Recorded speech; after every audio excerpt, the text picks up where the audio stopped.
Mayo अस्पताल में इंतजामिया के खिलाफ सेंट्री वर्कर एहतजाज कर रहे हैं। 5 माह से तनख्वाह नहीं मिली, घर के चूल्हे ठंडे पड़ गए, कंपनी वालों को कोई फिक्र नहीं। लाजमीन इस वक्त सरापा एहतजाज हैं। चलिए आपको इसकी वीडियो दिखाते हैं।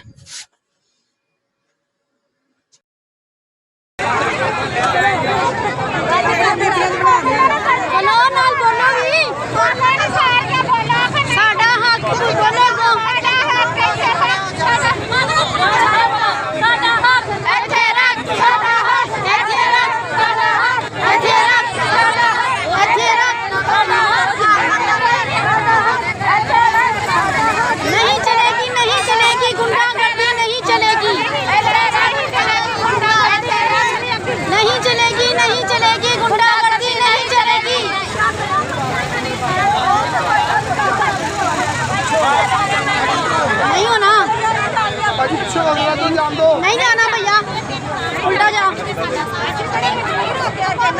नहीं जाने देना, इधर से जाओ।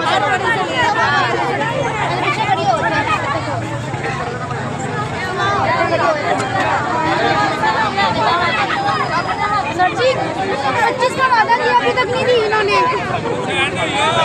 क्या करें, कैसे जाने दें, हमारा भी तो सोचे ना, ये कुछ भी नहीं।